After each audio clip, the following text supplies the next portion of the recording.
Contest by distinguished Toastmasters Funny. Now, without further ado, let's welcome our very first trainer, distinguished Toastmaster Santosh, who will guide us through the Humorous Speech Contest. Before I hand over this virtual stage to him, I'll take a moment to introduce the trainer to you. Distinguished Toastmaster Santosh is a six-time district finalist across all contest formats. District 98 Humorous Speech Contest second place winner in 2022. It's a pleasure to have you here, Distinguished Toastmaster Santosh. Please take over.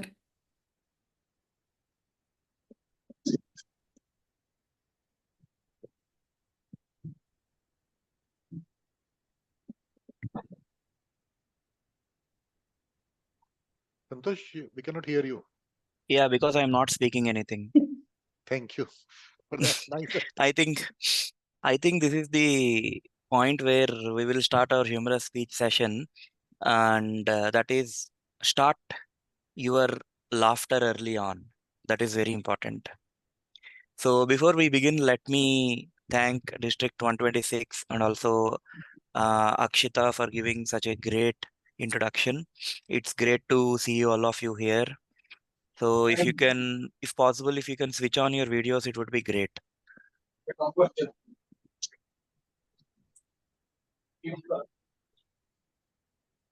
Awesome. We have people now sharing their videos. Good.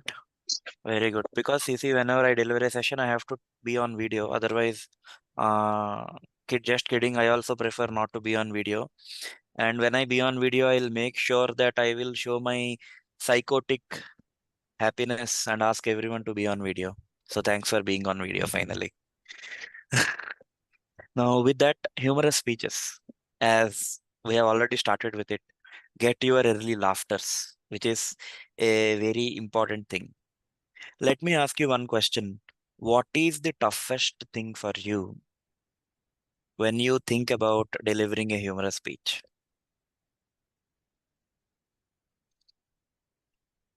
Nagaraju has unmuted. Yes, Nagaraju. Or anyone who has unmuted. What is one big thing that comes to your mind when you think about humorous speech? Yes, I will take Santosh. Yeah, sure. Sakshi, Virender, yeah. I want more and more participation. Okay, Topic, Sakshi, please go ahead. selecting the topic or content. Selecting the topic or content, awesome. Then Message with humor. message with humor, awesome. Then And there are some of the topics, let's say on weight loss, wife, spouse, husband, baldness. So all these things are, I think they are not, they can work till division level. But after that, it's slightly difficult. That's I feel. awesome. Okay. Okay. So how many of you feel that you're humorous? Naturally humorous. I think after Toastmaster, yes. Joining After. Toastmaster. Great, great. Thank you.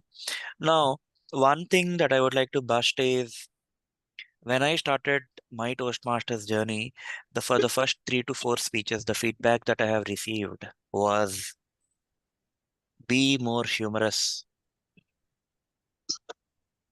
Now, the reason being, I couldn't get at that point of time, but eventually, when I started trying to inculcate humor in my speeches, I realized that even outside of Toastmasters, I became more humorous. I still remember in one of those interviews during pandemic, my job interviews, I was interviewing with an insurance company, global insurance company, and the vice president of that organization had scheduled the final round with me, and he has scheduled it at Sunday at 10 o'clock in the morning. At that time, he was in US, and by mistake, he has scheduled that on Sunday 10 a.m. instead of Monday 10 a.m. And the moment I joined, he was like apologizing me, telling me that, uh, I'm very sorry for doing this. That was a miss from my end. Then I told him instantly, it's okay. Anyways, I am attending in my shorts. Now that helped me crack that interview, in fact, although I didn't join that organization afterwards. But still, I think this humor helps us to connect with people. Now, many people think that, okay, why to give humorous speeches? I have joined Toastmasters to become a great speaker, motivational speaker, help others, or influence others. No. Any speech, if we have to connect with people, most important thing is humor. Irrespective of whether it is an informative speech, it's an inspirational speech, or it's a, of course, in a humorous speech, humor is an element that connects with people. Right now, that is why we have a humorous speech contest as well. Now, exactly what is this humorous speech? Is it same as stand-up comedy? No. In a humorous speech, we will select a topic, a very specific topic, and speak on it. Whereas in stand-up comedy, I can start with spouse jokes, jump to restaurant jokes, then jump to, say, jokes on sports. Whereas in a humorous speech, it is a speech, it is a story. And that itself says that all the rules of writing a speech, the opening, body, conclusion, body language, energy, pauses, all these things remain true. All the laws of physics that we have will still be applicable in a humorous speech, right? And if you also look at the ballot, I'd request the host to give me the sharing rights. Maybe I'll be sharing my screen in a while. So eventually, when you start to look at, when I show you this speech ballot, humorous speech contest ballot, you'll also realize that audience response is the only point that carries a mark. Other than that, all the other elements are related to speech writing and speech scripting. Okay, and that's the most important thing. So what we have looked so far is a humorous speech is also a speech. One, okay, and then number two, uh, it is not a stand-up comedy. We have also seen the difference between a humorous speech and that. Now comes the most important part. How do we find topics?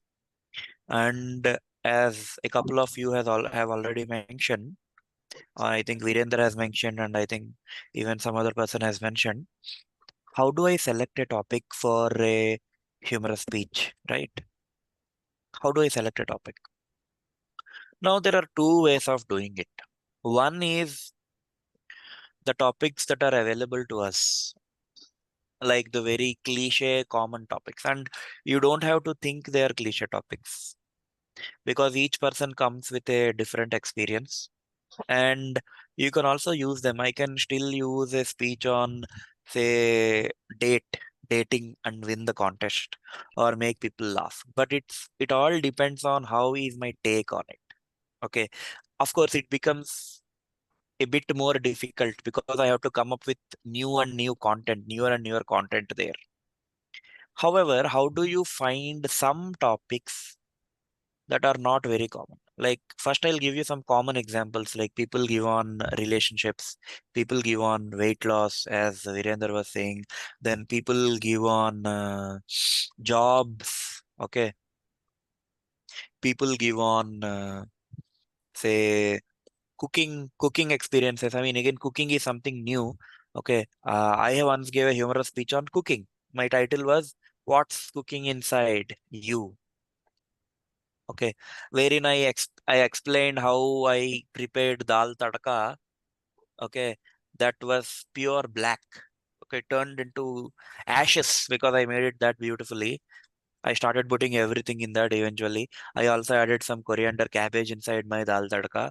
And ultimately, I said, what's cooking inside you? That creativity part. Now, while cooking on one side is the fun element of it, what's cooking inside me? Or still, even I couldn't make the best dish. Of course, that's the worst dish that I've ever made, but still, it had that beauty, or it gave me that creative juices, right? In order to, uh, kind of, just get a break from everything else. So that was my whole thing. Sometimes we may mess up with absolute things, but still we get some fun out of it. Now, that was the purpose of that speech. And the specific thing that I took was cooking. What's cooking inside you? And there was one more speech that I have delivered, which is on sleeping. Keep sleeping was the title of the speech. And there I said, you sleep because when you sleep, you get dreams. In dreams, you will create a vision for yourself. Now, there, although I'm asking people to sleep, the actual purpose was to ask people to dream about things. Now, whenever you find such topics, try to have it. Now, giving you more examples, how do you observe things? Say, now, these floods, everything were happening. I was traveling from Rajahmundry to Hyderabad. I don't know. We manifest, or at least I manifest every time. Let me find some humorous experiences. And I don't know, somehow I find them. I'd request all of you to manifest. Of course, don't manifest to get stuck inside a train for 30 hours. Can you imagine a journey that would have been done in 9 hours? I was stuck in the same train, same compartment for 30 hours last week, which is 4 times the journey time. Now there, what did I find? After a point, there were lots of people. There were these old uncles who started uh, literally running over. And then there were kids who were playing with my chapel. There were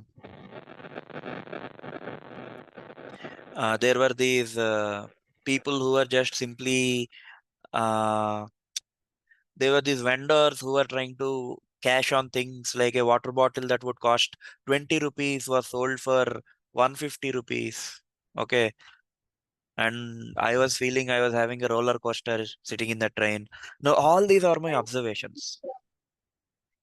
Now, I can create a humorous speech out of this experience. Now, how did I find it? Of course, I didn't manifest for it. Sorry, I will never manifest for such an experience. But this is just the observation that I have made.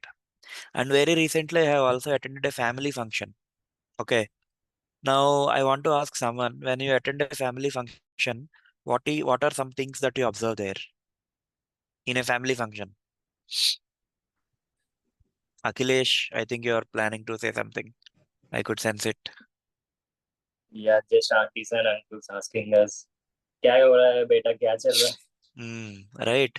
All these uncles and old folks come to us and ask us when someone gets married, you are next, you are next. And when we go to some funerals, we can ask them, you are next, you are next. No, just kidding. No, that's a joke. Right. Now, these are the things that you find, and you say that, okay, I'll turn this around into humorous experiences. And I also found 3 to 4 types of people when I recently went to a family function. There, one person, one of them all, I mean, 2 to 3 of them all that stood me. I'll give you some examples. One, people who were rushing towards the dining counters. Okay. They want to eat, sleep, and play. Okay. Eat, sleep, and repeat. Then the second type of people I found were the show off candidates. One person who came to me and told me that, my husband handles 5 chartered accountants. Okay. Or people just showcasing their flamboyant ornaments and everything. Right. Then the third kind of people, these are the out of the boundary people. They are Bhajan Lals. Who is this Bhajan Lal? Again, they are people who just boast about themselves. They don't show off, but they boast about themselves. I'll tell you, this incident actually happened with me. You don't even believe me. There was this one uncle who must be in his 50s. He was standing there, with all due respect to uncles. Okay, again, I respect elders. So he was just standing there and he was just telling people, I am a fitness fanatic. I do this, that, everything. And then he was holding a cool drink in his hand, okay, by the way, while he was telling all these things. And I never knew him. I was asking my father-in-law, do you know him? He said no. I was asking my parents, do you know them? No. He doesn't belong to both the sides. But he was still giving gyan to everyone. There were 6 to 7 people circling around him, and I was just going there. The moment he saw me, he was like, "Arey beta, itna bada ho gaya, aa jao yahan pe, come here. You grew so much, come here." He just took me. Probably he will also adopt me. I mean, I'm just exaggerating it. Okay. He was ready to give that gyan. So these are the kinds of people that I found. And then once I wrote a speech on switching jobs. There I said, for example, uh, they had 16 to 18 rounds of interviews for me. Again, I exaggerated it. Now, these are some of the avenues where we find jobs. Now, if you have seen this movie Pokeri, right, in that we have that all these things on beggars, how that has been done. Like that, from the moment you wake up, okay, you brush your teeth, you take your shower, you have a lot of humorous instances. I'll tell you about my apartment WhatsApp group. Okay.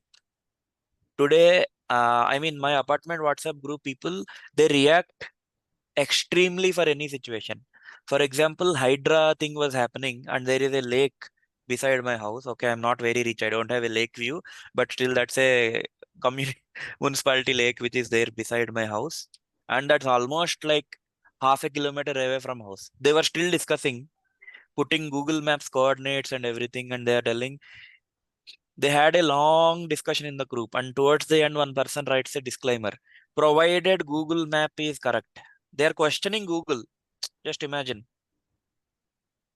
Now, today, they were doing some puja on the eve of Ganesh Chaturthi.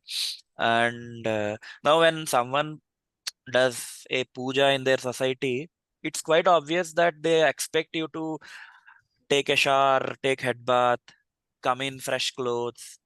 Now, these people went a step ahead. They are asking everyone to fast, all the participants or attendees to fast.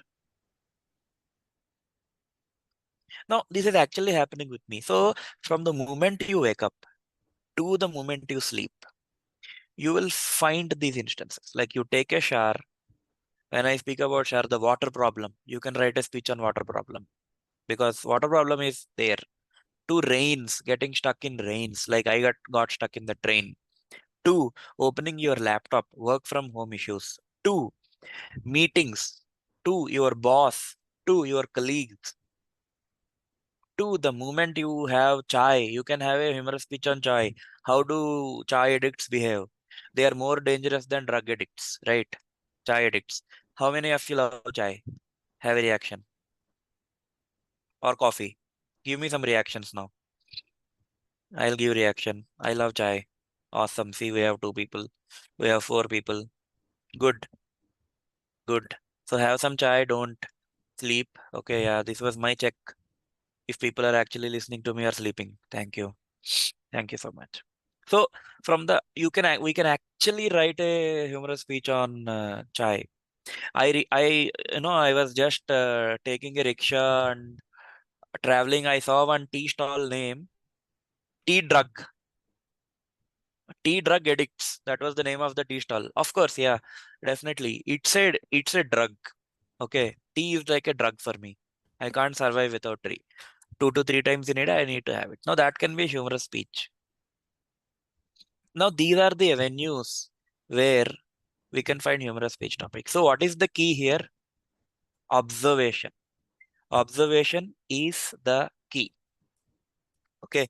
Most of us, I mean, most of us have done professional courses, say engineering, chartered accountant, or sciences, or not most of us, or all of us study science, the basic instinctive thing. Science is all about observation. Now, even humor or speaking is a mix of art and science. So, observation is the key.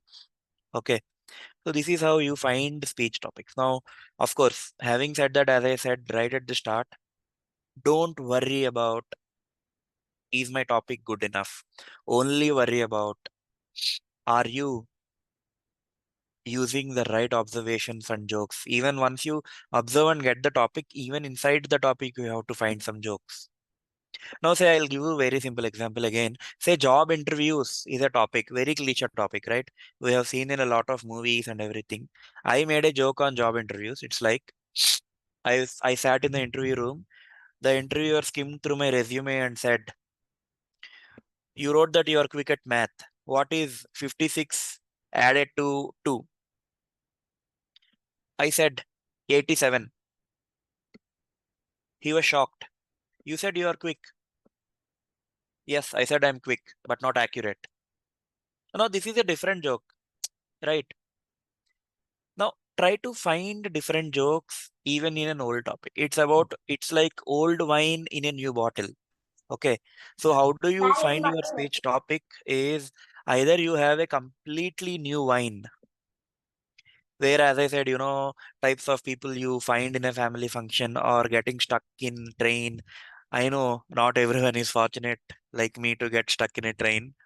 So either you have completely new wine or old wine in a new bottle. Okay.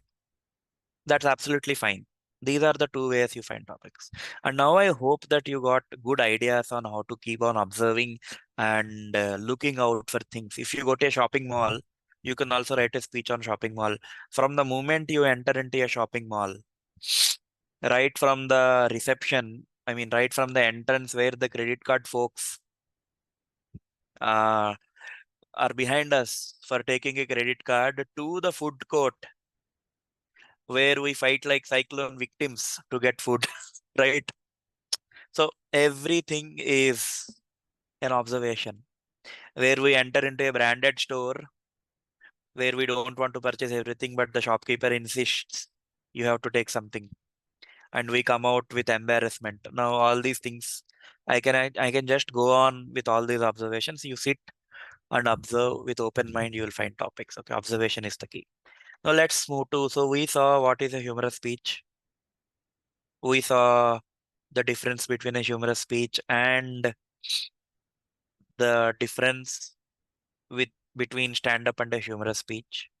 And then we saw how do we observe and find speech topics. And of course, we also had this premise that everyone can be humorous. The only thing is you need to attempt at it. You can't succeed. Of course, maybe you can succeed in the first attempt or you can succeed in the second attempt, but definitely in 2 to 3 attempts. Now, again, success is not just winning the contest. Success, when I say that, whether you are becoming more humorous or not. Say we have 48 people in the room other than me. The next time when we are meeting after this session or after you attempting a humorous speech 3 to 4 times, if you can crack 3 to 4 good jokes when speaking or connecting with people, you got it, my friend. Sainath, you raise your hand. Yeah, sir. I have one Sure, doubt. Could you sure, please sure. clarify? Uh, Actually, my doubt is about may I know what's the difference between humorous speech and as well as stand-up comedian. May I know what's the major difference? Sure, Sainath. Uh, I think we were already discussing that, but I'll just repeat that for you. A humorous speech is where I take a specific topic, okay, and delve into it. Whereas in a stand-up comedy, I can touch upon 3 to 4 different topics. Okay. I can say in a stand-up comedy, I can start with the shopping mall joke and then get into movies, then get into auditions, then get into food, then get into, say, sports, everything. But whereas in a humorous speech, I have to stick to one topic. If I'm saying stand-up comedy, I use That it was because expected. that అనుకుంటున్నా ఇంకా that must పడుకున్నా go కనిపిస్తుంది started. Yes, yes. Okay. So that is what is expected. Okay. Now, with that, I think you are clear about it now, Sainath, right? That's the only difference between a stand-up and a humorous speech. Now I'll quickly show you the ballot. Okay. So can you see my screen? Yeah, I think you can see my screen now. Now this is the speech contest ballot. If you look at it, as I was telling, see, speech development, structure, organization, supporting material. Let me zoom out a bit. This carries 15 marks. Content is 55 marks. If you see again here, laughter, this is the only point where there is laughter. There is no laughter other than this. And then ideas, logic, original thought. This is the original thought, where whether I am cracking jokes that are already there on YouTube or Instagram Reels, or am I coming with something out of the box? How is my observation skill? That is where this is measured. And then your delivery carries, which is physical, voice modulation, manner, carries 30 marks. Appropriateness, which is your language and correctness of grammar, pronunciation, word selection, this carries 15 marks. Okay, so this is your speech contest ballot. Now, let me move further. Now, let's start looking at the anatomy of a joke. Now, what is a joke? How does this work? Now, remember or go back to the time. I mean, just don't go back. So, you don't have to go back a lot. I'm not going to take you through that. But just go to the start of this session. I started not speaking anything, right? And most of you or all of you thought, oh my God, his microphone is not working. And then the moderator and Virendra has asked me, you're not audible. And I said, yes, I'm not audible because I'm not speaking. Now, what did I do there to open on a humorous note? I use something called as PPP, 3 Ps. Okay, 3 Ps. What are those 3 Ps? First P stands for premise, wherein I am setting you up for something. Then the second P stands for pause. When I am setting you up for something, say I am setting you up for A, I am pausing and I am telling P, the third P, punchline. Premise, pause, punchline. I am setting you up for A, option A. I am taking a pause and you are thinking in your mind, okay, option A is going to be happening. And then I'm saying no, option B, which is punchline. That is where you'll be like, arre, this happened. Ha ha ha. You get into a laughter. That is what I had done at the start. That is what I have also gave you an example about how I spoke in that interview where I was saying I was quick, not accurate. Now there also I took a pause. So pauses are going to be very important. Most of the times people have very good jokes and sometimes they don't pause after the joke. And especially right now we are in the Zoom, but we will be physically delivering speeches in the contest, at least from the area, division, district. Then audience are before you. Give some time for them to laugh. Once you set your premise, give them some time to think. Then once you finish with your punchline, give them some time, pause for them to react. Okay. That will be very helpful. Now, that is one. Now let's look at some techniques in humor. Okay. You can use a lot of techniques. Now don't worry about the don't worry about taking notes. I'll be sending one small handout for all of you who are attending this session. That handout will have everything that I'm covering now. Okay. So one of the techniques that you can use is wordplay. Now, what is this wordplay? It is just playing with words. How? For example, if I say, reading while sunbathing will make you well read. Okay. Reading while sunbathing will make you well read. Because we sit in the sun, we become red. Now, that's a wordplay. You can use exaggeration. I can say, I am so hungry, I could eat a horse. Or I can say, I have 1 million things to do today. In fact, I have 1 million things to do today because we shifted a house in the morning. Afternoon, I was at one Toastmasters club. Now I am in a Toastmasters meeting.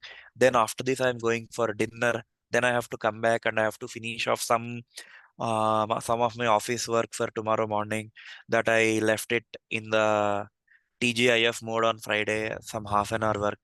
So I have a million things to do today. And then twists, you can use twists. Now, if I have to give you some examples for twists, it's like Say, my son went to school. The teacher asked him for homework. He said, Teacher, I did not do the homework because I lost it. The teacher responded, I cannot give you the report card because I lost it. Now, this is a twist. You can use twists. And you can also use pun. Pun is again a kind of wordplay where you can say, a perfectionist cannot enter a bar because the bar is so high. So that can be pun. Now, these are some of the elements. And you can also use quotes. Now, how can you use, or now you can think, okay, quotes and a humorous speech, how can I use? I would say you can use quotes with a twist. Now, how can you add the twist? I have someone from one of the clubs reach out to me. She's delivering a speech on artificial intelligence. Okay. I said, you open like this. A wise man once said, I was born intelligent, but education ruined me. But I would say artificial intelligence came to my life and I was ruined. Now I have twisted the quote. Okay. You have to twist the quote if you're using a quote. Now that will also work. Or you can use movie dialogues. The very popular kitne aadmi the, or if something that relates to your speech. Say you're giving something on multiple things happening, mera do baap, or some quotes of that sort that will actually help you to connect with people and use those very small, very popular dialogues that can also help you. So these are multiple techniques that you can use. One, you can use exaggeration. Two, you can use wordplay. Three, you can use twists. Four, you can use pun. Five, you can use quotes with a twist. Six, you can use movie dialogues. Seven, you can also use songs in your speech. You can create a song like 3 to 4 minute, not sorry, 15 to 20-second song, and you can sing it. All are these things that you can use. Now we have seen what you can use. Let's look at what you cannot use. Let's look at what you cannot use, what you have to completely avoid. Please avoid below the belt jokes as much as possible. Don't, because as Toastmasters, we all believe in, we don't speak about sex, religion, and politics in a derogatory manner in our clubs. So let's also do that in the contests. Have clean humor that everyone can enjoy. Okay. For me, my principle is normally that I will deliver a speech that I can also deliver to my family members. That's it. As simple as that. So it's because ultimately we have to respect our organization and also, of course, the audience. It's about the culture. It's not that if you're cracking below the belt jokes, it is bad. No. Derogatory jokes are not even insulting others. That's why we use self-deprecating humor. Okay. Don't use such jokes. And now finally, how do you conclude your speech? You can conclude your speech also in a humorous way. Now, we are also saying there should be a message in the speech, right? When you're writing a speech, there should be a message in that speech is what we are saying. And number two, I'm at the same time saying conclusion should also be humorous. Now you can ask me, Santosh, you're saying there should be a message and conclusion should also be humorous. How is this possible? It is possible. How? Try to put it across in a bit humorous way. Like, for example, as I said, I was delivering a speech on sleeping. The title was Keep Dreaming. Towards the end of the speech, I actually fell onto the chair and started snoring. Okay. I actually fell onto the chair and then I said, I'll just sleep. That was the closing part of my sleep. I said, contest chair, I can't say over to you because I'm sleepy now. And I fell asleep. Now, I'm sleepy now and I'm dreaming, is what I said. I have to dream immediately. That was my goal. So try to add such humorous masala towards the end. That will end your speech with humor while you are having a message in your speech. And finally, One of the most important things that you need to have in your speech is practice. Practice, practice, and practice. Nothing can beat your practice. Okay. Now let me recap everything. We discussed about what is a humorous speech, what is the difference between a humorous speech and stand-up comedy. We saw how to find a speech topic. We discussed the anatomy of a joke, which is PPP, premise, pause, and punchline. Then we saw opening. We need to have a lot of humorous points right from the start. Then we saw different techniques of wordplay, exaggeration, twists, pun, and quotes and movie dialogues. Then we saw what to completely avoid. Then we saw how to conclude. And then we also discussed that it is important to practice, practice, and practice. At this point, do you have any queries? I can spend around 2 to 5 minutes now on queries. Then I will show one video. Then we will just get some idea. Then we will close it. Okay. Okay. We have a lot of hands raising. I will ask Palak. Virender, sorry, bro. We are from the same club. Definitely you can call me, but I'll go with Palak. Can we use self-deprecating humor? Is that okay for the Yes, contest? yes, definitely. We can use self-deprecating humor. I have done that every time when I gave a speech on job change or when I gave a speech on sleeping. I always use self-deprecating humor. Self-deprecating is the safest form of humor. Pavitra, yes. Pavitra, you are on mute.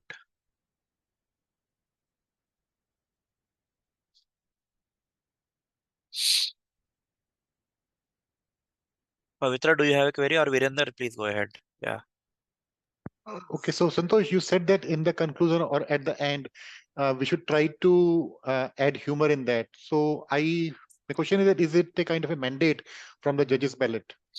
It's not a mandate. So where it adds a However, value? That's my query. Like because now the point is that it does not dilute your humor. Okay. I'm not saying that you need to completely have it seriously. Have some pinch of humor even towards the end is what I'm saying. Instead of ending it completely on a serious note, if you were to, on a scale of 1 to 10, if your seriousness is 10 right now, make it 8. Don't even make it 1 because then it will get completely diluted.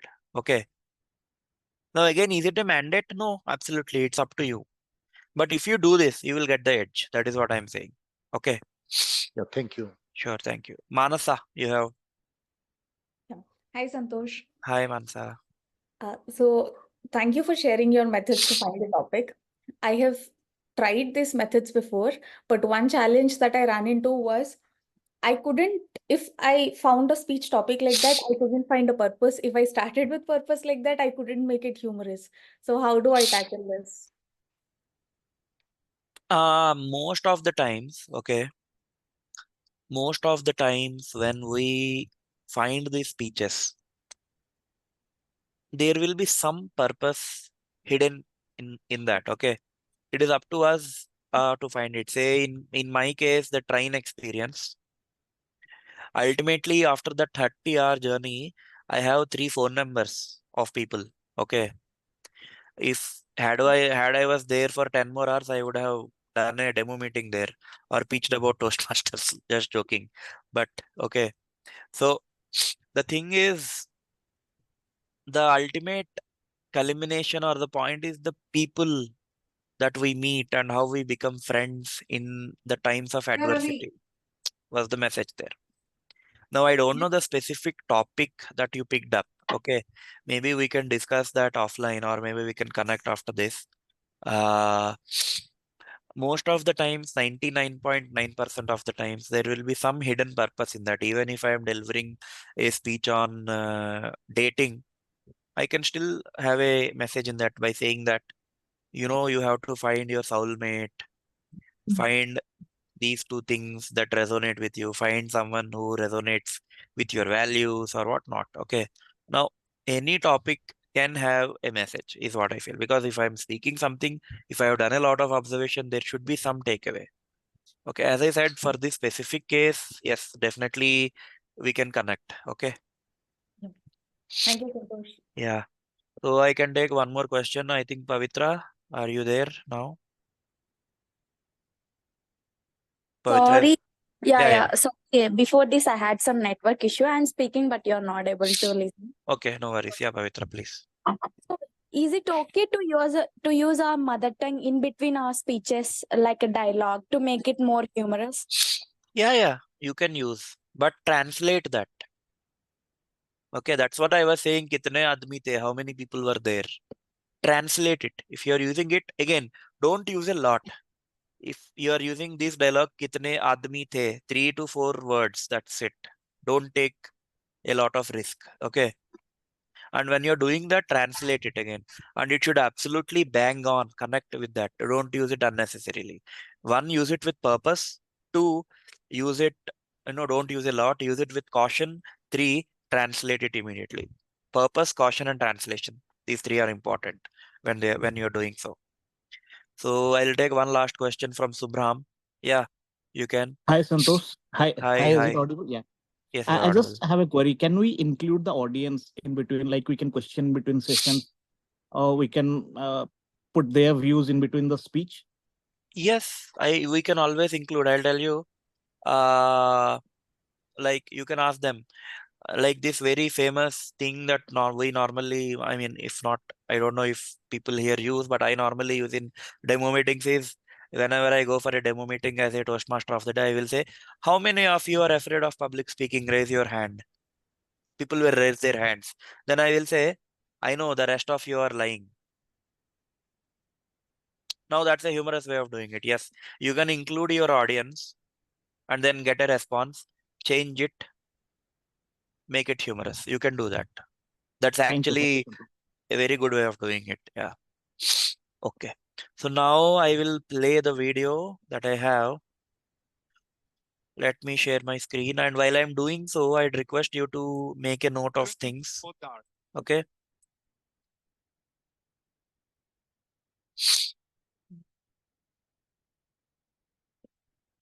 Share sound. Share my screen. Okay, you can see my screen now. Vikram Poddar, the big 3-0. The big 3-0 Vikram Poddar. Now this is audible, right? And visible. Yes. Thank you. 3-0 Vikram Poddar.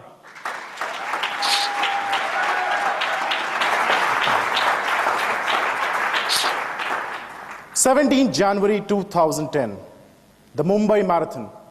And I'm running for my mom's NGO. Such a nice guy, you know. And then I see these gorgeous college girls cheering me on. One of them even comes up to me, all impressed, starry-eyed. You were so amazing, uncle. Uncle!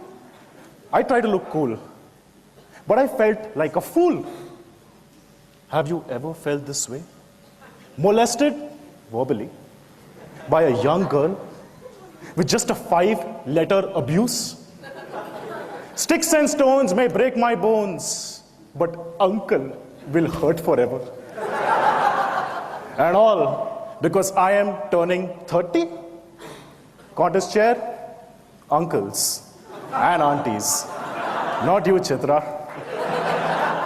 30, the big 3-0, the age of receding hairline and exceeding waistline.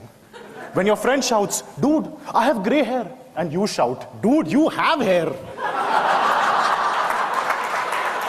When my neighbor, instead of shooting me, thanks me for dropping his daughter home. Your life starts to change. In your 20s, you're like, dude, which pub are we heading today? Hard Rock Cafe, TGIF, Thousand Oaks. But when you hit 30, it becomes, so, where are we going today? Hard Rock Cafe, TGIF, Thousand Oaks. What's the difference? You are still going home alone tonight. You see a 20-year-old guy dating a 20-year-old girl. Man, what a stud. But you see a 30-year-old guy dating a 20-year-old girl. He's still a stud, boss. Unfortunately, not everyone thinks this way. 30 and still unmarried. People start whispering, is he, you know? But what's the big deal with the big 3-0? I mean, at 18, you get to drive. At 21, you get to access all the educational websites. At 25, you dream of becoming a CEO. By 30, you start dreaming of kids who will someday become CEOs. Speaking of kids, when you were a kid, you were like, someday I want to be like daddy. But when you turn 30, oh my God, I have become like my daddy. You start feeling like a bomb in the Hollywood movies. You know, with that big countdown timer for everyone to see? Except that the timer is counting forward. Forward to the hard facts of life. Hard fact 1, you go from eligible bachelor to negligible bachelor. In your 20s, you mock matrimony. At a wedding, you start cracking jokes, something like, dearly beloved, we have gathered here today to join this moron and this boron in an unholy alliance. So please forgive us, God. But the joke is on you, my friend. All the eligible women IPOs get subscribed by the age of 27. So by the time you turn 30, every stock looks like a blue chip. You become desperate and you go and get a tattoo. See, if you don't look uglier than this, let's get married. Anyone? Anyone? You forget. You're supposed to ask for the hand in marriage, not throw yours into the transaction like this. Hard fact 2. You go from techno geek to technically challenged freak. I was proud that I could browse the internet on DOS. No, DOS is not a new hip-hop artist. But the other day, I went to this college rock festival and I asked this young drummer, good songs, where can I download them? He was like, download? Man, you can just upload them from SoundCloud. Yeah, sure. I can also bring world peace. I don't think it should be harder than this. Hard fact 3. You go from dressing cool to dressing like a fool. In your 20s, whenever you went out, you put on a jeans, a t-shirt. But when you hit 30, the lethargy sets in. You go anywhere in your work clothes, and you take this too far. You go to a kid's birthday party wearing your investment banker suit. People think you are trying to raise funds for the party. And at the party, you see the kids listening to Sheila Ki Jawani, and you ask, whatever happened to the songs of our days? Of our days? The moment you find yourself using that expression, you know you're in trouble, my friend. But look, all my fellow 30 hitters, Kunal Khanna, please pay attention. Life isn't all that bad at 30. 1, you're in this unique middle position where you get to date 20-year-old daughters and their 40-year-old mothers. Let them fight it out, whether I'm called daddy or paddy. Second, you remember all those popular people in college? You know, the happening ones, the stars, basically the people who never invited you anywhere. But now, after 10 years of alcohol, stress, and parties, they look terrible. It's awesome. Finally, karmic justice. Look, the longer you live, the higher the odds that that vindictive maths teacher who failed you will either fall down a flight of stairs or have a massive heart attack and die a violent death. See, growing old can be fun. To conclude, you have to remember something. You are not dead when you turn 30. So next time some young smart aleck comes up to you and says, hey uncle, you're done, you're gone. Let me help you up those steps. All you have to do is this.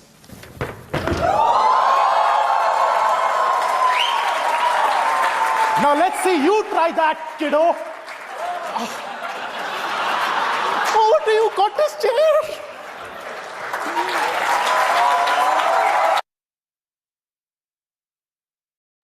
Okay. So now have you seen that the way he concluded the speech? Someone was asking that question. Even this is a humorous speech on turning 30, but still towards the end he did that somersault. The speaker has done that somersault and then he said, "Oh no," and the message in this speech was very beautiful. Your life doesn't end when you turn 30, but still he said, oh, oh, that pain when he did that somersault. Now there he was blending seriousness and humor.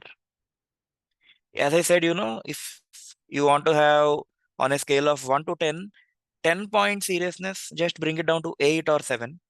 And that gives you a great conclusion. And he has balanced it out very beautifully. And this is a speech like from 2012, okay, like almost 12 years old speech and still apt. And the second observation I want to share from this is a new kind of humor when he said all the young women IPOs, that's called definition. Now, what is this definition? It's a type of humor. Again, I didn't tell that before because that doesn't give a lot of context. Definition is where you create something and define it. For example, in one of my speeches, I said, I want to become a motivational sleeper, not motivational speaker, because I want to make people to sleep as well, not just me sleeping there. Now, that's where you define something and then you say that and you make it humorous. Okay. Now, again, the pauses that he was taking, the speaker was taking, the message he had, the topic that he had was turning 30, and then the transitions he took at one point, he said three things which are there, okay? Then all those things that fall in place. And again, of course, this is a district winning speech, and he must have written, rewritten, re-rehearsed it multiple times. Now, any other observations from this speech? I would like to take two observations from two people.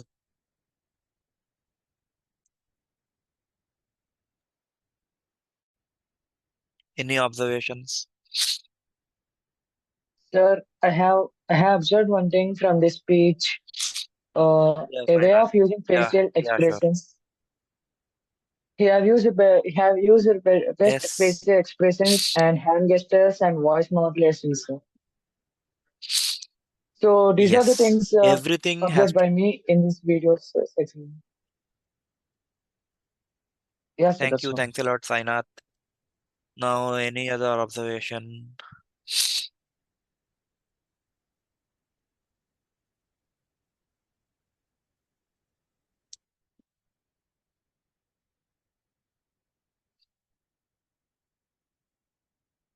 Okay. So, any other observations? Okay, so let me conclude this. So, as you have also seen in this speech, there was topic. Let me summarize everything basis this speech now. There was a beautiful opening with that marathon and people calling him uncle. That was a PPP. Entire speech was PPP, but that PPP applied classically to open the speech, which is premise, pause, and punchline. And then the speech has a purpose as well. Your life doesn't end when you turn 30. And also, it was humorous throughout. The topic was humorous. There were a lot of observations in the speech. If you look at it, very small observations and wordplay, receding hairline and exceeding waistline. Now that was a beautiful wordplay that was applied in the speech. There was exaggeration. Okay, there were twists. Now twist, when I say when you are 20 and you are dating someone, they are like, you are a stud bro. When you are 30 and you are dating someone, you are still a stud bro. Now that was a twist. We expect that they will say you're not stud, but he said that again. There was fun. I think he also had a movie dialogue. Then what did he completely avoid? He completely avoided derogatory content in that. It was a very clean humor. Of course, it's based on relationships, but it's clean humor. And then the conclusion was also done in a way that it's also inspirational at the same time humorous. I think that's it for here. I'll be sending the handout to you through the team, through the District 126 team. Once again, thank you so much for giving this beautiful opportunity. Let's meet at one of these contests, and I am looking forward to listening to your speech. And more than that, the next time we have a conversation, I am looking forward to having that beautiful, fun conversation. Just before admitting you all, Sakshi, I, and Akshita, we were having a humorous conversation. Okay, I don't want to speak about that, but yeah. Thanks a lot, and over to Akshita. Thank you so much, distinguished Toastmaster Santosh, for that insightful session on the humorous speech contest. We really appreciate your time and expertise. I would now request our District Director, distinguished Toastmaster Mayuri, to felicitate our trainer. I request the Zoom master to kindly share the screen. Hi, everybody. Thank you, Akshita. And thank you, a special thank you to Santosh. So good to see you and so good to hear from you. And I would like to just take a moment to share, writing a humorous speech or delivering one is not really very easy. But trust me, if you just let yourself a little loose, don't take life so seriously, especially the pointers that Santosh gave, about finding humor from everyday scenarios. Right from the morning time when you wake up to any place, you're taking a walk, you're going anywhere, people you meet, activities you do, it's always possible. So Santosh, thank you so much for highlighting that. I'll take just a moment. A few of you might already know, I have a little bit of a leg injury. So my leg is in a cast. You have to have humor even there. So this is what I prepared yesterday. Okay, I'll just share that with you. This is what it is. So I actually cannot put my foot on the ground, but that's okay. Let's find fun and humor in it. Now that could be a speech material. There are so many friends who said, Mayuri, has the humorous speech cycle started in District 126? I said, yes, and we have a trainer coming forward. So it is so nice to see Santosh make it so relatable and so easy for us to develop our speech content. Thank you, Santosh. And here is a certificate of appreciation. Thank you once again from District 126. Thank you. Thanks a lot, And Mayuri. Thank you. back to you, Akshita. Thank you so much. Thank you so much, DTM Mayuri. Thank you so much, distinguished Toastmaster Santosh. Okay, so let's now take a short 5 minutes break. Much needed after that insightful session and those kind words by DTM Mayuri. You would need some time to take those words, digest, make your notes, or feel free to grab a refreshments. I'll see you back. Do not leave the meeting. Kindly stay here, muted. We will resume in 5 minutes. Thank you, everyone.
Welcome back, everyone.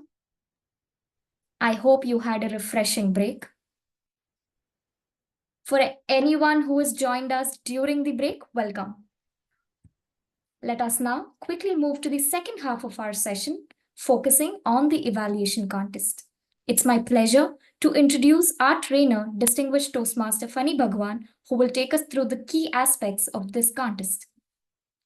Distinguished Toastmaster Funny Bhagwan is a Toastmaster for 10 years, currently working as a Senior Manager, Learning Impact at Novartis.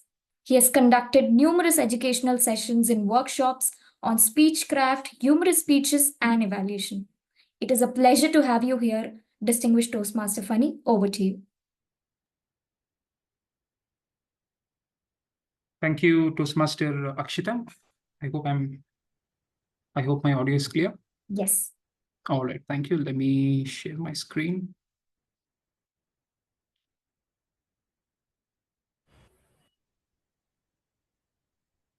I hope my screen is visible. Yeah. All right. Sure. Thank you so much, and good evening, everybody. Thank you so much for joining in. Before we get started, I would like to talk about this legendary hashtag that we keep using in our typical Toastmasters evaluation settings, which is evaluate to motivate, right?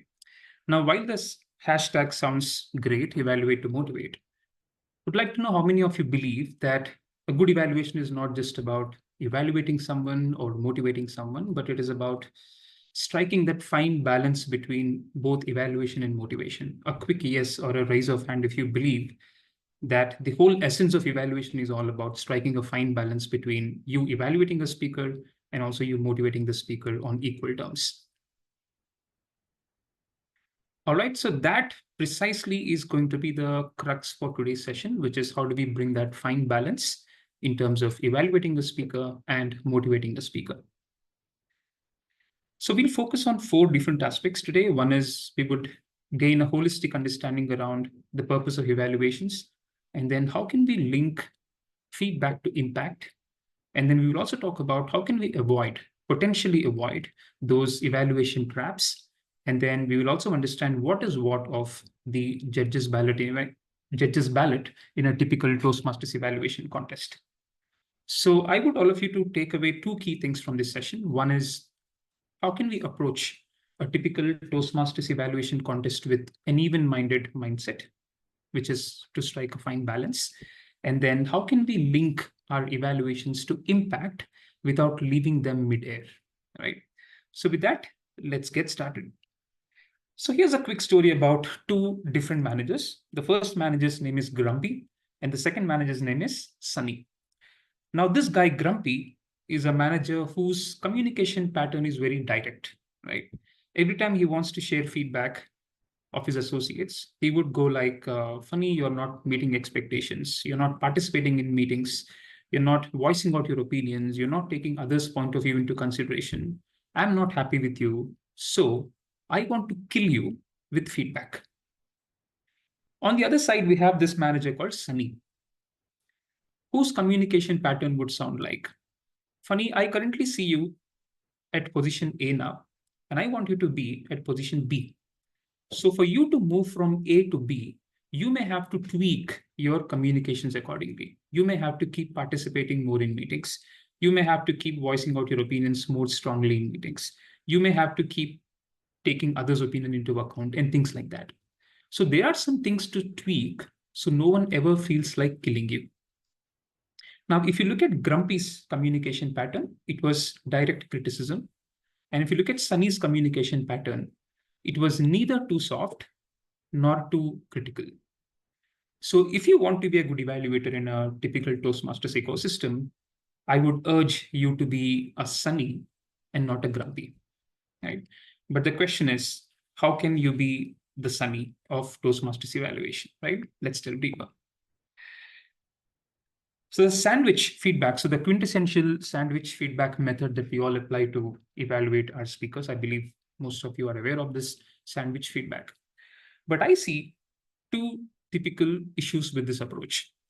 While technically the sandwich feedback might sound better, but I see 2 major issues. One is there can be chances where you might overly exaggerate the positives in the speech and reduce the recommendations to a certain extent, which means you are adding more slices of bread to the sandwich and reducing the meat, or vice versa.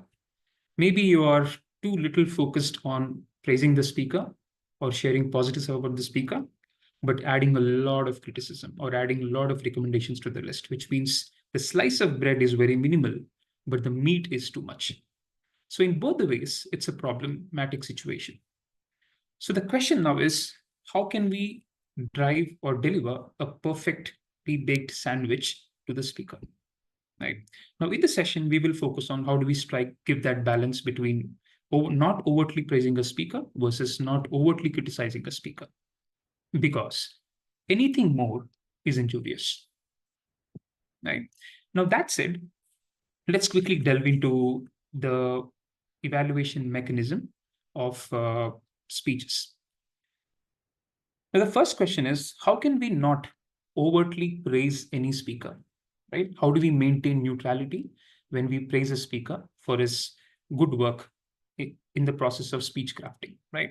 Now, to your left, you see a list of public speaking elements: non-verbal communication, which is body language, effective use of pauses, the speaker's storytelling ability, the speaker's ability to connect with the audience right from the word go, the speaker's ability to modulate their voice according to the situation in their speeches, the speaker's ability to build beautiful characters with great stance and voice modulation, and the speaker's ability to engage the audience. So these are some of the dynamics you would see any speaker exhibiting from the stage, right? Now, if you really want to praise some of these dynamics, or if you really see that the speaker is performing these things beautifully to the T, then there are two ways. The first way is how to say, and the second way is how not to say, right? Let me zoom my screen. Now, let's say you learned that the speaker's body language is compelling, or the speaker is exhibiting body language to the T, right? And you want to praise that element of his speech. Then you may never want to say, your body language was the best. I've never seen flawless body language. Never ever say this, because while technically this is correct, but this is not helping the speaker delve deeper into the impact element of it, which means there is no trace of impact.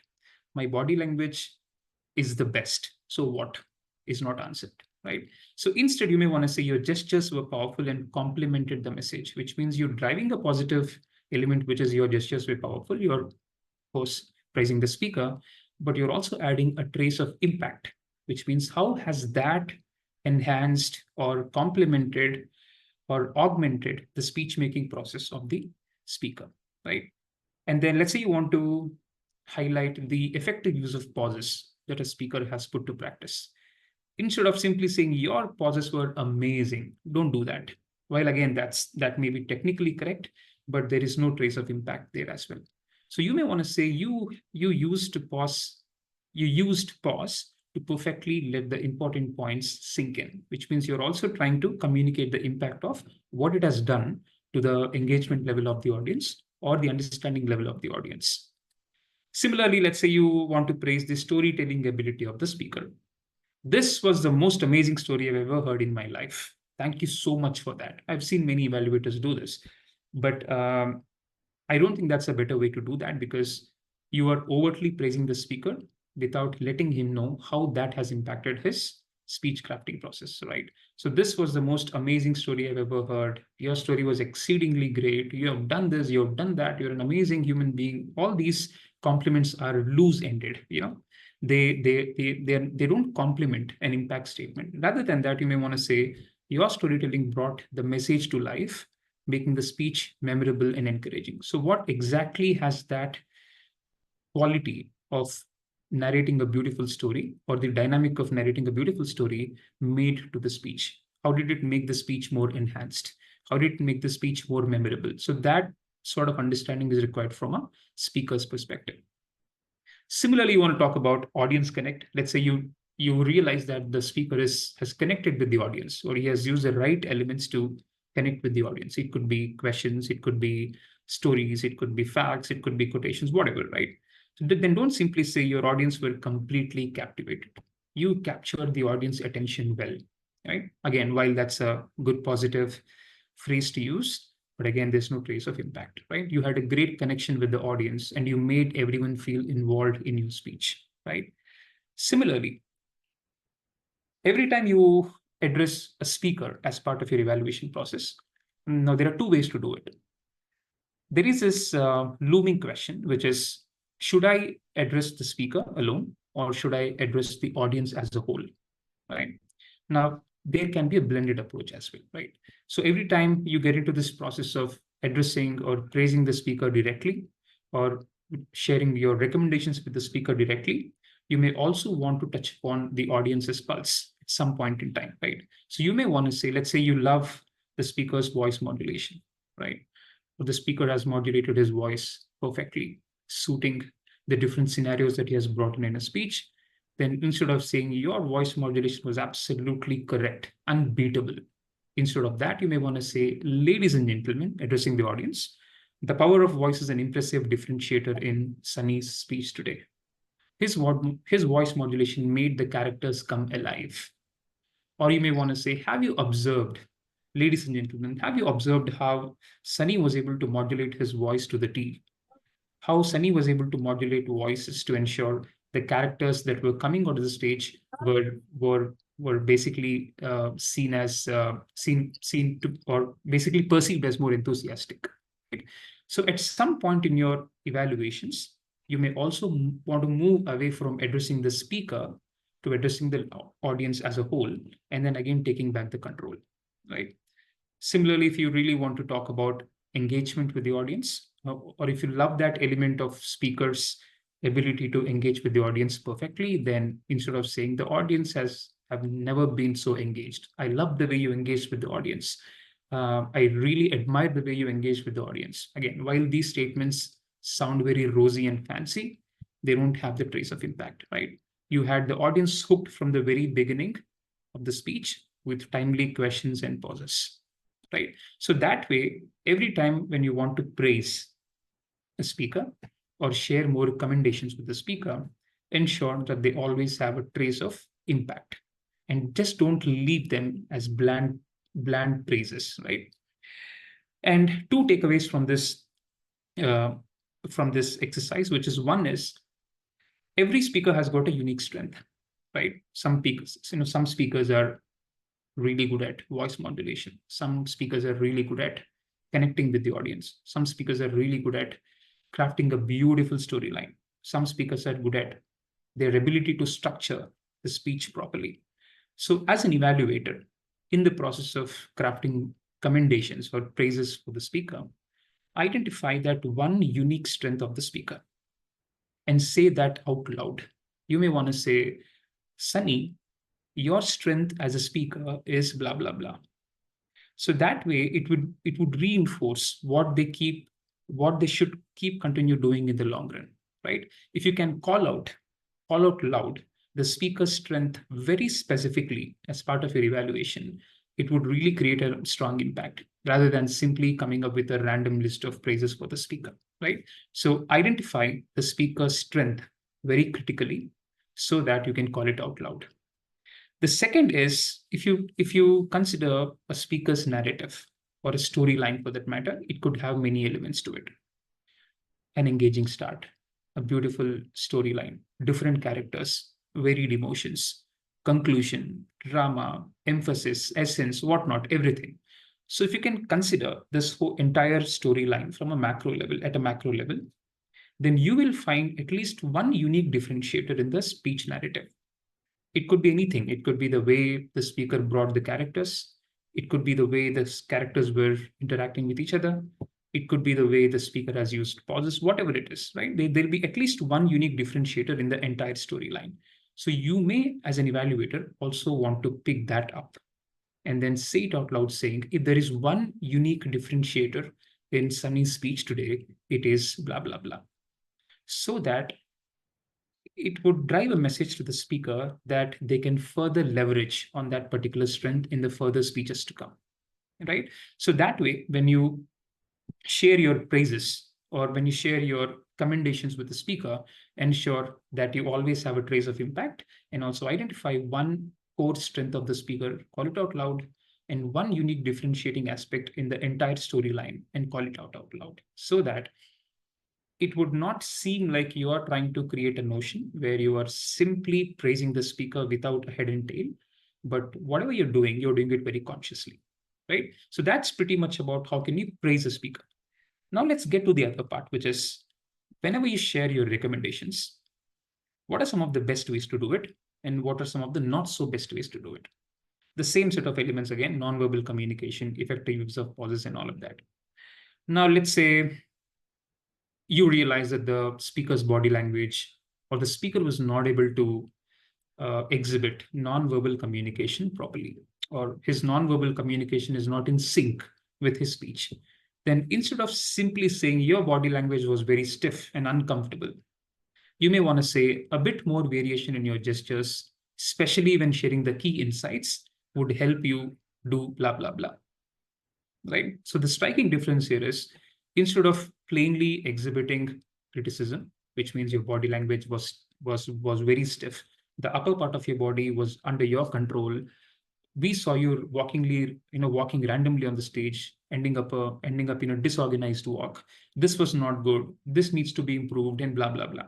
So all these recommendations might sound fancy, might sound meaningful to a certain extent, but they are actually not, because you're not logically concluding how that has impacted the speaker's speech preparation process.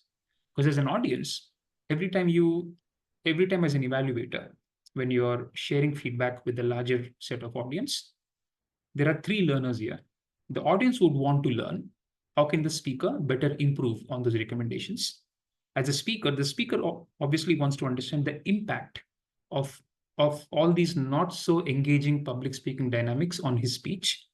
And as an evaluator, you might also want to understand how all these elements that didn't work well showed an impact on the whole public speaking experience of the speaker. So don't leave your recommendations bland. Don't leave your recommendations loose, right? Let's say you want to highlight the fact that maybe the speaker did not use pauses correctly, then you might not want to say you did not use pauses enough and it ruined the narrative. You will need to improve your pauses. You need to understand where should you place pauses correctly, right? And all of that. Similarly, if you want to share a feedback around conclusion, right? You realize that the speaker did not conclude his speech properly, then instead of saying, I felt your conclusion was very weak and I didn't know the speech was over, right? So don't use statements like your conclusion was weak, your conclusion could have been more compelling, your conclusion was very bland, and all of that, right? These are your personal observations, but you may want to add an element of impact to your observation so that it becomes a very strong feedback pointer, right? So instead of commenting just on the conclusion, you may want to say a slightly stronger conclusion, like leaving the audience something to think about, will leave a long-lasting impact, right? You may also want to give a cue to the speaker saying that this went wrong. If you could have done this differently, this could have showed some impact like this on the audience. That way your feedback pointers would sound more meaningful, right? Similarly, if you want to, if you realize that in a speaker's story or narrative, there are too many characters coming into play, or too many characters talking to each other, or there are too many characters becoming chaotic at some point. And you may want to bring that point up, right? Instead of saying too many characters spoil the narrative, or I saw too many characters without any goal, right? I saw too many characters speaking the same language. I saw too many characters having the same voice modulation. That needs to be improved. So don't leave your comment at that, but you may want to just expand that and then say, if you could differentiate your character voices a little more every time you bring in a new one, that will help audience create an imagery in their minds. That will create a different view of every character that you bring, right? So that way, every time you want to talk about your list of recommendations, always ensure that you also talk about what went well, what did not go well, and if that goes well, how can it create an impact on the on the entire public speaking experience, right? So that's about how can you recommend your your feedback pointers smartly. And if you want to dig deeper and then go beyond these listed public speaking dynamics and pick something interesting, and that could be every time a speaker takes a stage and every time a speaker comes up with a narrative, let's say Sunny in this case, as an evaluator, you should be able to see two Sunnys. The first Sunny is a storyteller Sunny, which means this guy is someone who is enacting the story, who is enacting different characters on stage. The second Sunny is someone who is speaking to the audience, who is a speaker Sunny, right? The storyteller Sunny and the speaker Sunny. You may want to clearly observe how the speaker is transitioning from a storytelling mode to a speaking mode, right? So usually what happens is when people introduce themselves to the audience and then get started with the story, they get mixed up or they get carried away in that story, right? And it becomes an effort for them to come out of that story and then talk to the audience again, right? So as an evaluator, if you really want to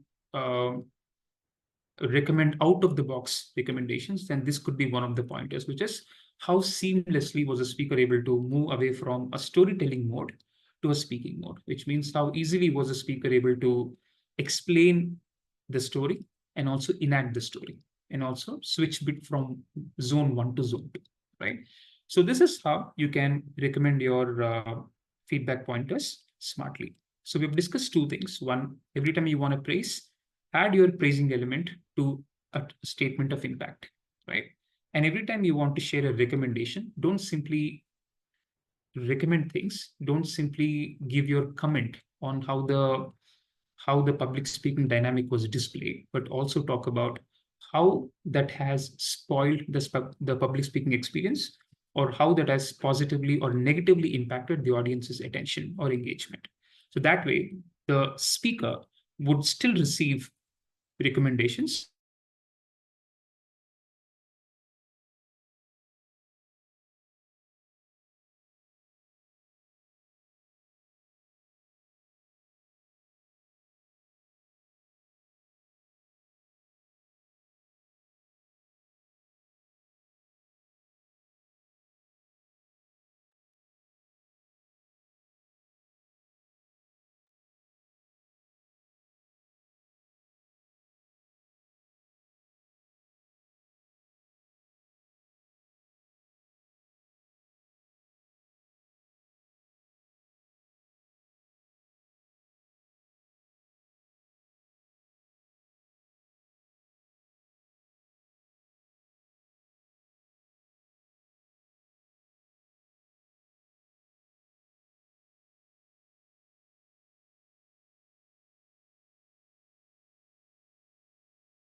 I hope you're able to see me now. My apologies. There's some issue with my network connection. Just a moment.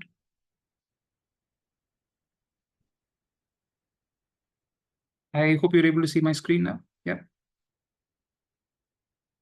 All right. Yeah. So we were talking about the halo effect, which is the evaluator bias every time someone reputed or established speaker takes a stage, right? So the problem that I see here is every time someone who is very famous in the fraternity, who is very famous in the Toastmasters parlance, take the stage, evaluators tend to overpraise the speaker, right? Evaluators tend to go overboard in terms of praising, right? So they may use statements like, I've been to various TED Talks and various presidential debates, but this speech stands really different. Thank you so much for delivering such a fantastic speech, right? Or people might say, thank you, Toastmasters Sunny. This is an amazing speech, exceedingly well crafted. This speech changed my life. and I'll never be the same again in my life. Thank you so much for delivering such a fantastic speech. Now, the problem is every time you go overboard with praising, or every time you overtly exaggerate the commendations on a speaker, that would create an impression that you're not really meaningful, right? So how do we not fall into this halo effect, right? So as an evaluator, you need to be even-minded. So never ever look into the past history of the speaker, right? Because you are only evaluating the speaker's performance on that particular day, on that particular stage, right? So ensure you keep your recommendations confined, or commendations confined only to that specific activity on the stage on that specific day, but don't consider historic impressions of the speaker from the past, right? Now, halo effect can go haywire in some situations. Can I have a quick yes in the chat or a raise of hand if you have ever come across a speech in Toastmasters that has got nothing right? Body language was not perfect. There's no specific purpose. There was no generic purpose. There were no characters in the speech. There was no proper conclusion. The speech was not streamlined. Everything about the speech fell flat. Give me a quick yes or a thumbs up if you've ever come across speeches like that in Toastmasters. Now, every time you see yourself evaluating speeches like that, which have fell flat miserably, then you will end up in something called dichotomy. What is this dichotomy? Let's say a well-established speaker in Toastmasters, or someone who is pretty famous in the Toastmasters parlance, take the stage, and God forbid his speech falls flat, right? Every element of public speaking falls flat in his speech, and the speech ends up a big disaster, not so memorable for the evaluator. Now, as an evaluator, you have two problems. One, the speaker on the stage is an established speaker, and you still have to go with a sandwich mechanism, which is you have to praise the speaker, you have to share your recommendations, and then again, you have to end your speech on a good note. But the problem is, what if there is nothing positive about the speech? Then in such cases, you may end up in dichotomy. Dichotomy is stark difference between your positives and recommendations. You may go overboard saying, Toastmaster Sunny, that was a fantastic speech. This is the most meaningful speech I've ever heard in my life. Thank you so much for that. However, I felt there is no general purpose for this speech. However, I felt the conclusion was not logical, and things like that, right? So you're praising the speaker to the T, and then again sharing critical recommendations on the same length. So there is a dichotomy. So don't fall into this trap, right? So every time you see yourself evaluating an established speaker or whoever it is, ensure you keep your praise as well as recommendations on equal footing, right? You can use rule of three, right? So 3 things that I loved in your speech, or 3 things that I want to share, and things like that. And every time you want to share recommendations, try not to use phrases like, I have some recommendations for you. I have some suggestions for you, right? Because it is like you're trying to share your own set of observations and your own set of narratives. Instead of that, just tweak the phrases a little and then say, there are 3 things that you could have done differently in your speech, and they are ABC, right? Or if these 3 things in your speech could be tweaked a little, they could create a huge impact, and they are ABC, right? Which means you're moving away from sharing your own thought process or your own suggestions or your own recommendations to the speaker, to indirectly telling him that there are chances for you to make some tweaks or do things differently in your speech, which would create a huge impact, right? And they are A, B, C.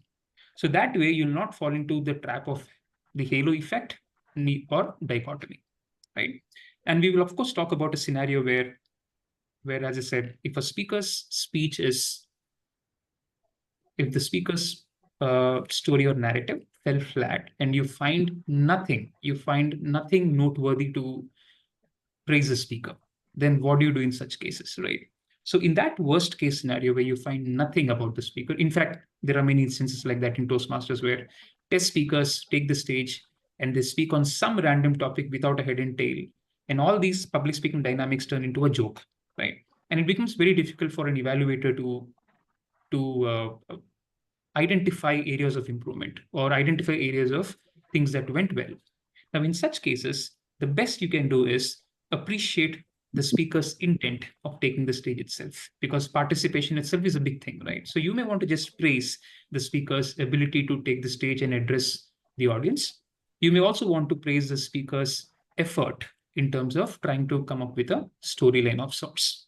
Maybe you can praise the effort, you can praise the speaker's ability to take the stage. And these are very generic and they have got nothing to do with your public speaking elements in your speech. So that way it becomes very neutral, and then you can share your commendations equally, right? So that way you can avoid traps like halo effect and dichotomy in evaluations and ensure you share your feedback neutralized, right? And then that brings us to the last part, which is the judges ballot, right? On what terms are you as an evaluator evaluated, right? There are many elements like analytical quality, recommendations, technique, and summation. Analytical quality essentially talks about how clearly were you able to drive your recommendations and praises, right? As I said, you can use rule of three things that I want to share with you, 3 things you could have done differently, right? So give it a number of sorts so that you sound very analytical and focused, right? And don't share too many praises or don't share too many recommendations, right? So keep them balanced so that you're very clear and the speaker can also focus very clearly on what you're trying to communicate. And that's analytical quality for you. The second is recommendations. So the judges would evaluate you on the tone of your feedback. Are you positive? Are you being very specific? Are you helpful? So my take is your recommendation should be very, very specific. As we discussed in the previous slide, don't leave your recommendations mid-air. I did not like your body language, or your body language needs to improve. Your voice modulation needs betterment. Your facial expressions were not perfectly syncing with your storyline. You're not very expressive on the stage. All these are nothing but judgment phrases, right? So add some form of impact statements to your judgment phrases as well, right? If you could have done this, this could have shown some impact on something, right? So that way you can make your recommendations more specific and helpful. And the third comes technique. How do you eventually share these feedback pointers? Are you being sympathetic to the speaker? Are you being sensitive to the speaker? Or are you being overly motivational, right? So end of day, if you ask me, you should maintain a neutral.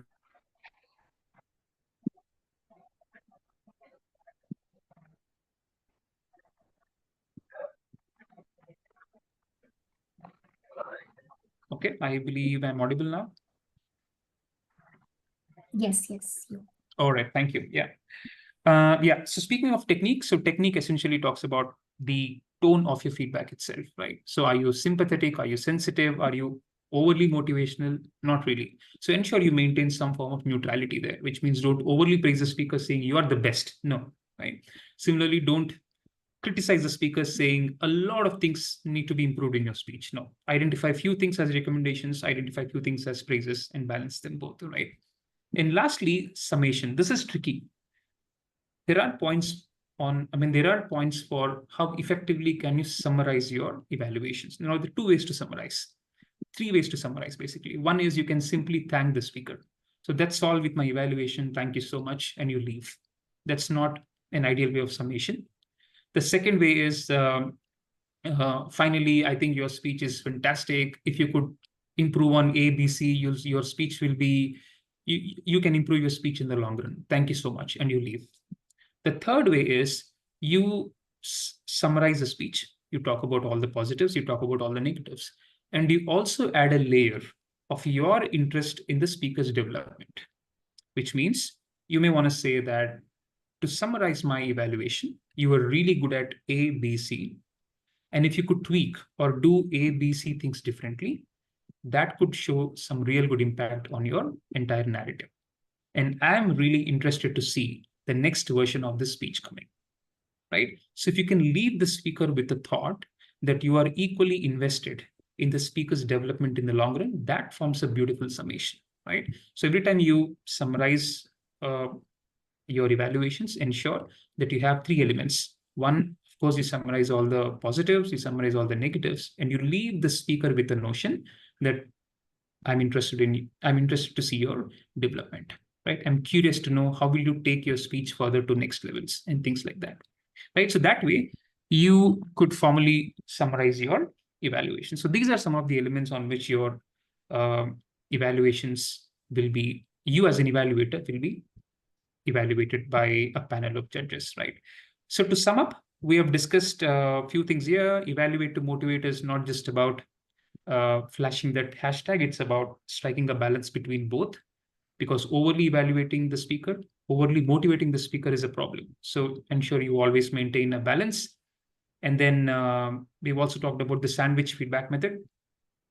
And then every time you want to praise a speaker, don't go overboard, right? Praise to the point, and don't leave your praise midway, right? Conclude it with how it helped the speech, or how it helped the audience's experience, how it helped the impact of the speech, whatever it is, right? But add the final element to your observation or to your comment rather than leaving it midway. Similarly, when you want to recommend your feedback, then ensure that the trace of impact is always included. Don't leave your observations plain, right? This needs to improve, that needs to improve. I see a lot of scope for you to work on these things. These are just your judgmental phrases. Add something else to it, which is the trace of impact. If that change is made in the speech, how can that improve something else with respect to audience engagement or speech crafting or whatever it is, right? So the impact thing is critical here. And lastly, as I said, if there's one unique differentiator in a typical narrative or storyline of the speaker, it is how well the speaker is able to transition from storytelling mode to a speaking mode, right? So you may want to also keep an eye on that. And don't fall into halo effect. No one is perfect here.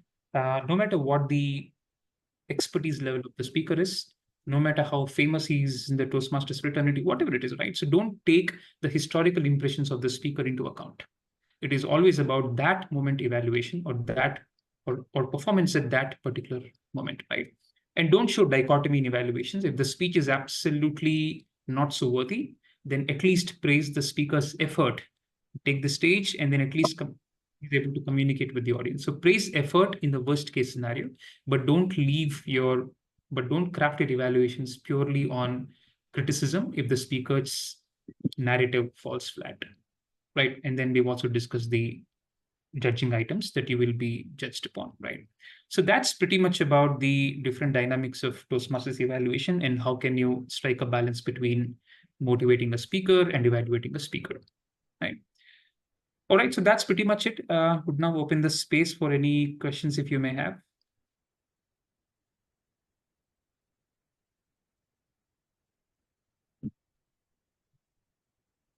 You may want to raise your hand, you may want to unmute and shoot questions if you have any.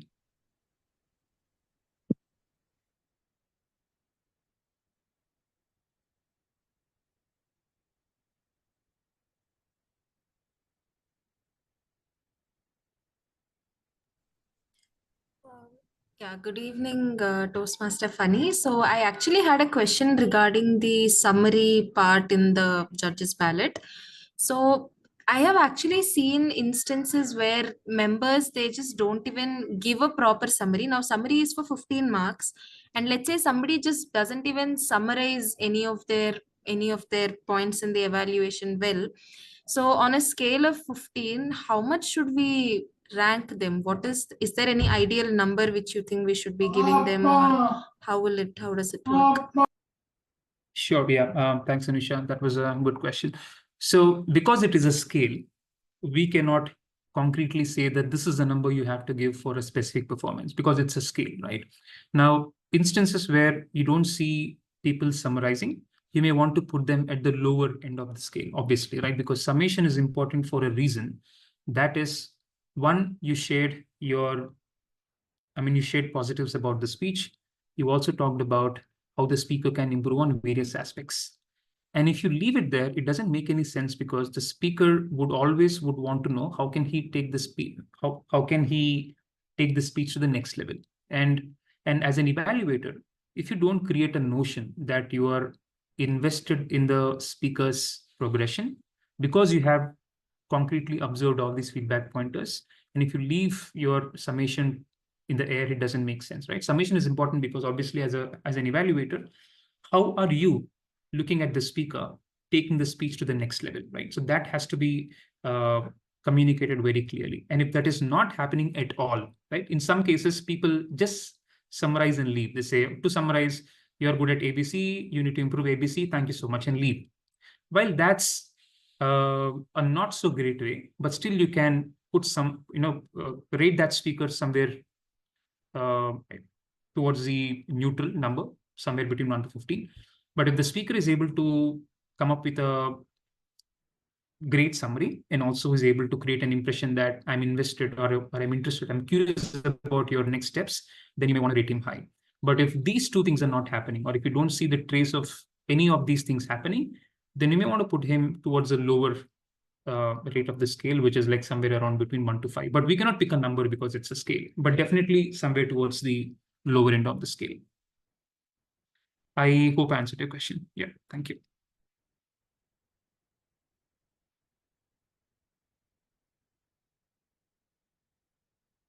Sure, then I do not see any more questions.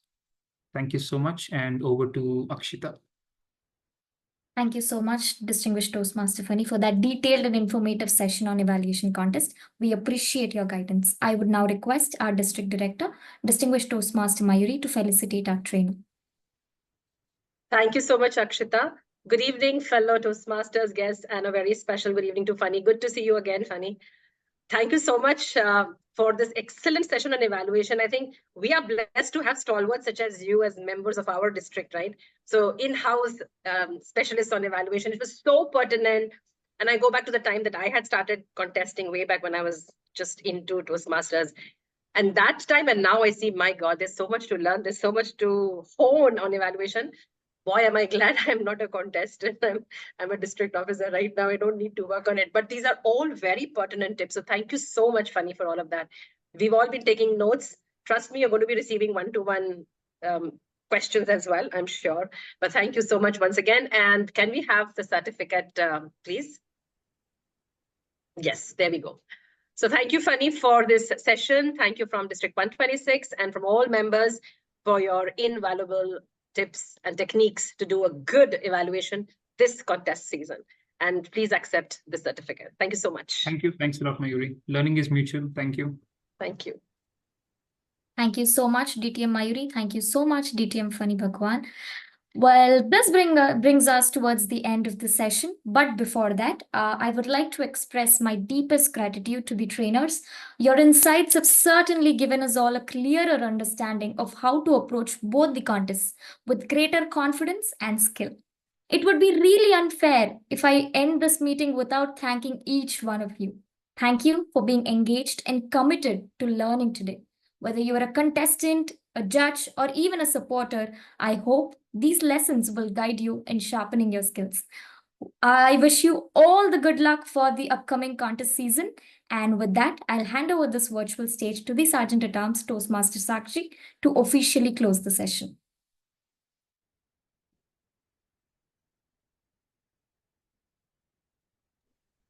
Hi, hello everyone. Thank you so much for having me as the SC of the day. But before I officially end the meeting, can we please have a group photo? And for which can everybody please come on camera? Anusha, Shraddha, Pani, Rajashri, Pavitra, Rizwan. Thank you, Shravan. We have JP, Binti. We have our division director for Division N, Toastmaster Shivani. Great. Come on, people. All right. Taking the screenshot in 3, 2, 1, cheese.